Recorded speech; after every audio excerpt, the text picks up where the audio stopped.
Hey, it's Monday Motivation with Dr. Trish Leigh.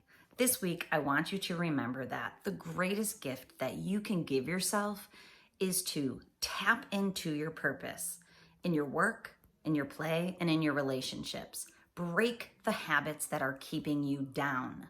They are self-sabotage. I know you think these habits serve you. They take from you. They do not give to you.